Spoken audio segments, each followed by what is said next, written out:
आजादी के बाद जब जम्मू कश्मीर का भारत में विलय किया गया था, तब ये कहीं जिक्र नहीं था कि राज्य को विशेष दर्जा दिया जाएगा। लेकिन वो कहते हैं ना, दिल के फफोले जल उठे सीने के दाग से, घर को आग लग गई घर के चिराग से। शेख अब्दुल्ला यानी कि फारूक अब्दुल्ला के पिता से अपनी दोस्ती के चलते नेहरू ने न केवल अब्दुल्ला को जम्मू कश्मीर का प्रधानमंत्री बना दिया, बल्कि कश्मीर को विशेष दर्जा देने के लिए संविधान में ही बदलाव करने का दबाव बनाया। तमाम राष्ट्रवादी नेताओं के विरोध के बाद भी नेहरू ने अपनी तानाशाही सोच दिखाते हुए अनुच्छेद 370 को भारतीय संविधान में जोड़कर भारत के माथे पर वो बदनुमा दाग लगाया जिसको धोने में 72 साल लग गए। इस धारा का मतलब क्या था?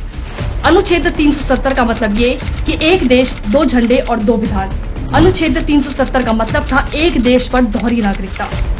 अनुच्छेद 370 का मतलब था तिरंगे के अपमान की आजादी। अनुच्छेद 370 का मतलब था कश्मीर में भारतीयों पर पाबंदी। आपको बता दें, इस अनुच्छेद की एक विवादित धारा भी थी। वो ये थी कि अगर जम्मू कश्मीर की महिला किसी पाकिस्तानी से शादी कर लेती है तो उस पाकिस्तानी को भारतीय नागरिकता मिल जाएगी, लेकिन अगर वो महिला किसी भारतीय से शादी कर लेती है तो उस महिला को कश्मीर में मिलने वाले सारे अधिकार छीन लिए जाते। वाह रे दोगलापन!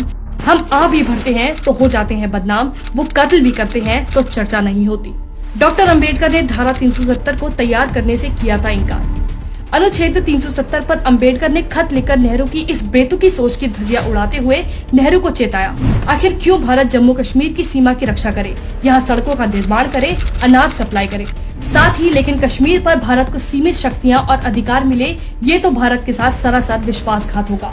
भीमराव अंबेडकर ने न केवल इस कानून को बनाने से मना कर दिया था, बल्कि इस कानून को देश के लिए खतरा बताया था। सरदार पटेल ने कहा था कि जवाहरलाल नेहरू रोएगा। नेहरू ने कश्मीर मसले को जानबूझकर अपने अधीन रखा और गृह मंत्री होने के बाद भी सरदार पटेल को कश्मीर मसले पर काम नहीं करने दिया। संविधान निर्माण के समय से ही नेहरू ने संविधान सभा को अपने अधिकार में रखा और नेहरू ने पटेल को बिना बताए 370 को तैयार किया। जब सरदार पटेल ने इस पर आपत्ति जताई तो नेहरू ने इस अनुच्छेद 370 को संविधान सभा से पारित कराने की गुजारिश की। आखिर में पटेल नेहरू की जिद के आगे हार मान गए, लेकिन सरदार पटेल ने चेतावनी देते हुए कहा कि आने वाले समय में जवाहरलाल नेहरू रोएगा। नेहरू का अनुच्छेद 370 बना 40,000 मौतों का कारण। 2017 में कश्मीर में हिंसा को लेकर एक आरटीआई के जवाब में गृह मंत्रालय की ओर से जारी किए गए आंकड़ों के मुताबिक आतंकवाद के चलते 40,000 से ज्यादा जानें जा चुकी थी। साल 1990 से लेकर 9 अप्रैल 2017 तक की अवधि में मौत के शिकार हुए इन लोगों में स्थानीय नागरिक और सुरक्षा बल के जवान भी शामिल हैं। आज धारा 370 को समाप्त हुए 3 साल हो चुके हैं, लेकिन नेहरू की सनक और तुष्टीकरण की सोच के चलते 72 सालों से चले आ रहे इस नासूर ने जितने जख्म हमारे देश को दिए, उसकी भरपाई करना मुश्किल है।